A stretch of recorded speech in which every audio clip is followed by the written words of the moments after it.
ये क्वेश्चन कैसे करना है मुझे, यहां से पूछा मुझसे give to example each of the matter, example दो each of the matter that are good conductor and poor conductor of electricity.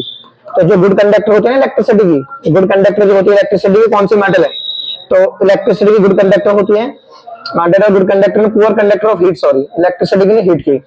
तो ये कॉपर हो गई और ये आयरन, कॉपर और आयरन, कॉपर और आयरन, ठीक है, Fe माने आयरन, ठीक है। तो ये गुड कंडक्टर होती है हीट की, और जो बैड कंडक्टर होती है हीट की वो होता है हमारा पीवी, पीवी माने लेड, ठीक है, और मरकरी, पीवी एंड लेड, तो ये मरकरी, तो ये हमारा बैड कंडक्टर होता है, ठीक है।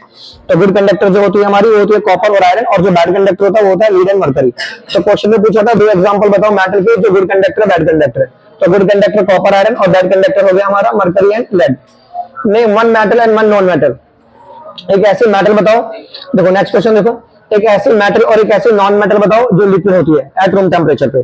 तो ये काफी पढ़ रखा है आपने। एक ऐसी मेटल जो लिक्विड होती है ना, तो मरकरी वो मेटल है जो रूम टेम्परेचर पे लिक्विड होती है, और ब्रोमीन वो नॉन मेटल है जो रूम टेम्परेचर पे लिक्विड होती है। ये मेटल है और ये नॉन मेटल है, ठीक है।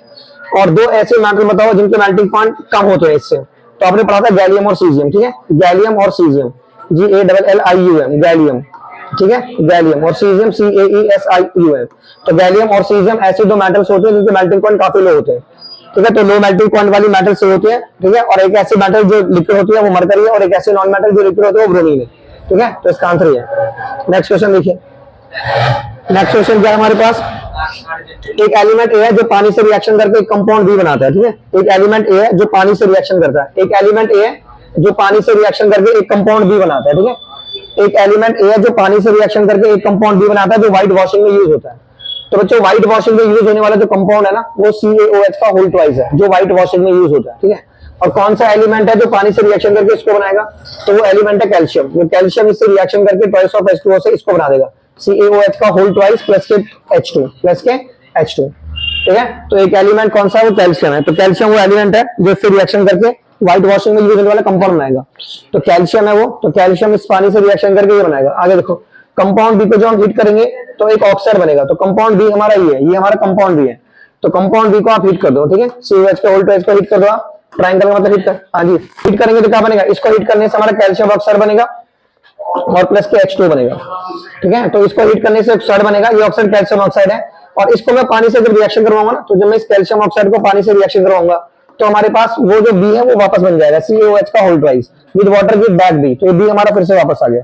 तो ए बी सी आइडेंटिफाई करना, ठीक है। तो सी हमारा कौन सा है, देखो एक एलिमेंट ए है जो पानी से रिएक्शन करता है, तो ये जो एलिमेंट है ना ए वो कैल्शियम है, तो ये कैल्शियम हुआ, ये ए हो गया, ठीक है। तो इसने पानी से रिएक्शन करके व्हाइट वॉशिंग वाला कंपाउंड बी बनाया, तो इसने बी बना दिया। अब जब इस बी को मैंने हीट किया तो इसने एक ऑक्साइड बनाया सी, तो ये हमारा सी हो गया। तो सी का आंसर हो गया कैल्शियम ऑक्साइड, ठीक है। तो इसमें इस तरीके से, तो ये हमारा कैल्शियम हो गया, ये कैल्शियम हो गया, ये कैल्शियम हाइड्रोक्साइड हो गया, और सी हमारा क्या हो गया, सी हमारा कैल्शियम ऑक्साइड हो गया, कैल्शियम ऑक्साइड, ठीक है। इस तरीके से इसका आंसर देना है।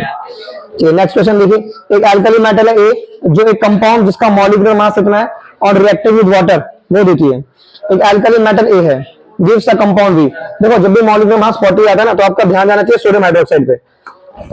इसमें मॉलिक्यूलर मास 40 आ रहा है ना तो आपका ध्यान सोडियम हाइड्रोक्साइड पे जाना चाहिए, तो सोडियम हाइड्रोक्साइड है। तो एक alkali metal a give a compound B, तो कंपाउंड वो है आपका ऑन रिएक्टिंग विद वाटर। तो मेटल कौन सी है फिर, एक alkali metal a give a compound B, तो बी वो कंपाउंड है ऑन रिएक्टिंग विद वाटर। तो ये सोडियम हो गया, क्या हो गया, इस रिएक्शन कुछ ऐसे हो रहा होगा, ठीक है। तो सोडियम की पानी से रिएक्शन होकर सोडियम हाइड्रोक्साइड बन रहा होगा, सोडियम हाइड्रोक्साइड, ठीक है।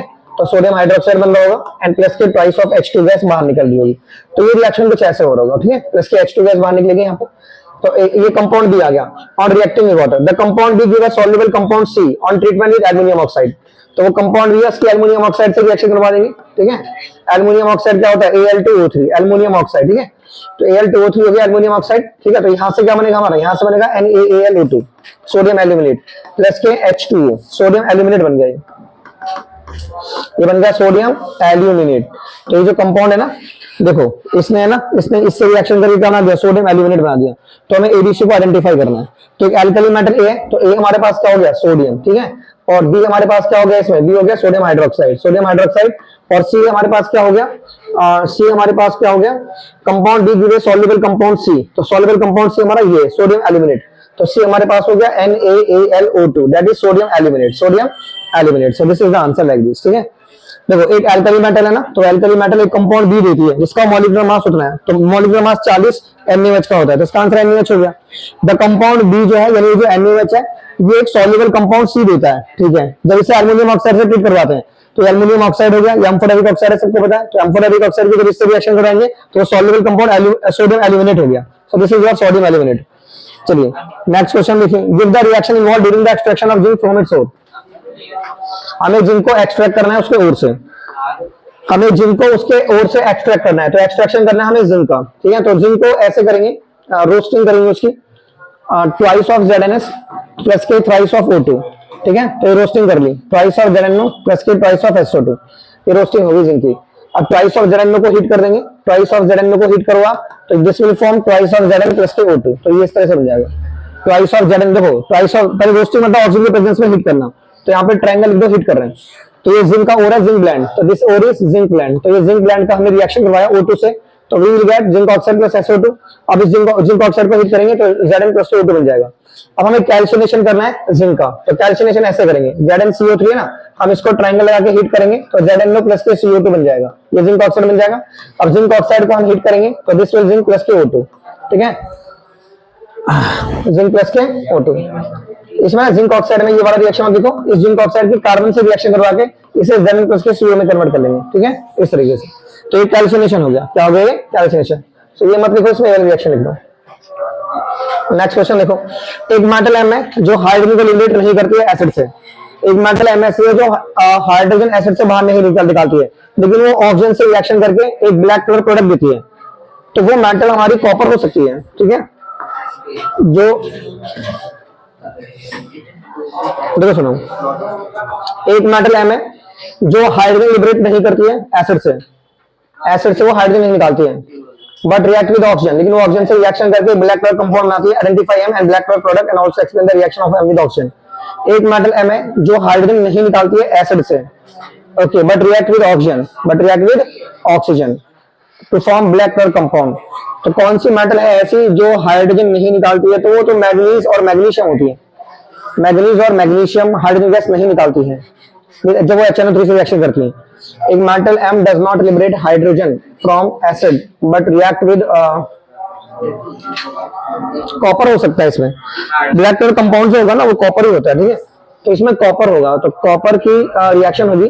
सपोज करो मैं कॉपर की H2SO4 से रिएक्शन करवा के चेक करो कि हाइड्रोजन निकलेगा कि नहीं निकलेगा, अब वो चेक करो आप रिएक्टिविटी सीरीज कि PSC के एग्जाम में माजिल है CM, PSC के एग्जाम में माजिल है CM और उससे मिला है सिल्वर गोल्ड ऐसे, तो यहाँ पे हमारा कॉपर आया है, तो क्या कॉपर हाइड्रोजन को निकाल देगा, नहीं, हाइड्रोजन ऊपर है, ठीक है, तो ये कॉपर हाइड्रोजन को नहीं निकाल सकता है, ठीक है, तो ये सही बात बोल रहे हैं, तो यानी कॉपर है वो मेटल, क्योंकि कॉपर हाइड्रोजन नहीं, क्योंकि देखो हाइड्रोजन ऊपर है ना, हाइड्रोजन ज्यादा एक्टिव है, कॉपर कम एक्टिव है, कॉपर के बस की नहीं हाइड्रोजन को बाहर निकाल देना, तो हाइड्रोजन बाहर नहीं निकलेगा, तो ये आंसर मेटल वो M मतलब कॉपर होगा, ये कॉपर नहीं निकाल सकती हाइड्रोजन बाहर। सो कॉपर ब्लैक कलर का कंपाउंड क्या देगी, तो ब्लैक कलर का कंपाउंड ये होगा ना Cu प्लस के O2 दैट इज CuO, ठीक है, तो ये रिएक्शन होगा, कॉपर ऑक्साइड बन जाएगा, दिस इज कॉपर ऑक्साइड, ठीक है। अब नेक्स्ट क्वेश्चन देखो, एक एलिमेंट है ना वो ये वाला ऑक्साइड बनाता है, ठीक है, एक एलिमेंट है वो ये वाला ऑक्साइड बनाता है, ठीक है, जो एसिडिक होता है नेचर में, तो वो मेटल होगा कि नॉन मेटल होगा, आपको बताया था मैंने नॉन मेटल के ऑक्साइड एसिडिक होते हैं, मैंने बताया था तुम्हें कि जो MD से बताया ना, मेटल के ऑक्साइड बेसिक होते हैं और नॉन मेटल के ऑक्साइड एसिडिक होते हैं, ठीक है, तो अगर ये एक ऑक्साइड है जो एसिडिक है तो फिर ये एक नॉन मेटल होगा, क्योंकि नॉन मेटल के ऑक्साइड एसिडिक होता है ना, तो एक नॉन मेटल होगा, ठीक है, ये नॉन मेटल होगा। नेक्स्ट क्वेश्चन देखिए, एक सॉल्यूशन है CuSO4 का, उससे मैंने आयरन के बर्तन में रख दिया और कुछ दिनों बाद क्या हुआ, आयरन का जो बर्तन था ना उसमें छेद हो गए। अच्छा, कॉपर सल्फेट ने आयरन से रिएक्शन कर दिया होगा ना, सुनो, एक solution of copper sulphate was kept in an iron pot, तो मैंने आयरन के बर्तन में कॉपर सल्फेट के सॉल्यूशन को रख दिया, ठीक है, तो जैसे ये हमारे पास आयरन का बर्तन है, ये बर्तन है, तो हमने इसमें कॉपर सल्फेट रख दिया, ठीक है, तो हमने देखा कि इस आयरन पोर्ट में इसमें छेद हो गए, क्या हो गए, इसमें छेद, होल्स हो गए, होल्स, तो होल्स इसलिए होगा क्योंकि रिएक्शन हो गया होगा, Fe प्लस CuSO4 का रिएक्शन से क्या बनता है, FeSO4 प्लस के कॉपर बनता है, क्या बनता है, कॉपर, ठीक है, तो ये रिएक्शन हुआ होगा, राइट द इक्वेशन, तो ये इक्वेशन है, तो जिससे कॉपर रिड्यूस हुआ होगा, कॉपर का बर्तन खत्म हुआ होगा, तो इस वजह से उसमें होल हो गए होंगे, ठीक है, तो FeSO4 बन गया होगा। तो यहाँ पे ध्यान है, इसका कलर भी याद रखना, ये ग्रीन होता है और ये ब्लू होता है, ठीक है, क्वेश्चन था, लोहे की कील को कॉपर सल्फेट के सॉल्यूशन में रख देंगे तो हरी क्यों हो जाएगी, क्योंकि आयरन सल्फेट बन जाएगा ना FeSO4, इसका कलर ग्रीन होता है, तो छोटी क्लास में पूछते ना, एक आयरन नील को कॉपर सल्फेट सॉल्यूशन में उसका कलर कैसे होगा, उसका कलर ब्लू टू ग्रीन हो जाएगा, ब्लू टू ग्रीन। ठीक है, अब एक और क्वेश्चन देखिए 59 क्वेश्चन। एक नॉन मेटल ए है which is the largest constituent of air. एक नॉन मेटल ऐसी है जो हवा में बहुत ज्यादा है, सबको पता है नाइट्रोजन है। व्हेन हीटेड विद H2, तो जब इस नाइट्रोजन को हम H2 से हीट करते हैं, तो जब इस नाइट्रोजन को H2 से हीट करते हैं तो हमें बनता है अमोनिया, बनता है क्या बनता है हमारा, अमोनिया। जैसे नाइट्रोजन है ये 78% होती है हमारे एटमॉस्फेयर में, ठीक है, और इसको हमने इस H2 से रिएक्शन करवा दिया तो ये बन गया अमोनिया, और इस रिएक्शन को हम हैबर प्रोसेस कहते हैं। So this process is called Haber process. ठीक है, तो नॉन मेटल ए है जो लार्जेस्ट कॉन्स्टिट्यूएंट है एयर का, जब इसे H2 से हीट करते हैं रेशियो में, ठीक है, तो इन प्रेजेंस ऑफ कैटलिस्ट, यहाँ पे कैटलिस्ट लगता है Fe, ठीक है, तो एक गैस बी बनती है, अमोनिया बन गई। On heating with O2 it give oxide C. तो जब मैं इसको हीट करता हूँ, on heating with O2 it give oxide C. जब मैं इसको हीट करता हूँ, इस जब मैं इसको ऑक्सीजन से हीट करता हूँ ऐसे, तो ये ऑक्साइड देगा ट्वाइस ऑफ NO, एक ऑक्साइड देगा C। If this oxide is pass into water in the presence of air given acid D। अगर मैं इस ऑक्साइड को एक एयर में से इसमें से पास करूं, जो ऑक्साइड गैस में से वाटर में से पास करूं, इसमें से पास करूं, तो एसिड D देगा, तो D तो यार HNO3 बनेगा, नाइट्रिक एसिड। ठीक है, विच एक्ट एज, हाँ ये स्ट्रॉन्ग ऑक्सीडाइजिंग एजेंट होता है। सो D आपका नाइट्रिक एसिड हो गया। So your D is nitric acid, your D is nitric acid. Identify a क्या एक नॉन मेटल है, सो ए हो गई आपकी नाइट्रोजन, ए क्या हो गई आपकी नाइट्रोजन, एक नॉन मेटल है तो नाइट्रोजन लिख दो, एंड नाइट्रोजन जैसे लिखो, ए नाइट्रोजन है, और बी हमारे पास क्या है, ये गैस बी, तो बी हमारे पास इसमें जो बी का आंसर है वो अमोनिया गैस है। सो बी अमोनिया गैस है, ए नाइट्रोजन है। ठीक है, और जो हमारा किस ग्रुप में नाइट्रोजन होती है, नाइट्रोजन ग्रुप 15 में होती है, नाइट्रोजन होती है ग्रुप 15 में, सो इसका ग्रुप 15 हो जाएगा। और डी हमारा नाइट्रिक एसिड है, so D is nitric acid, D is nitric acid. ठीक है,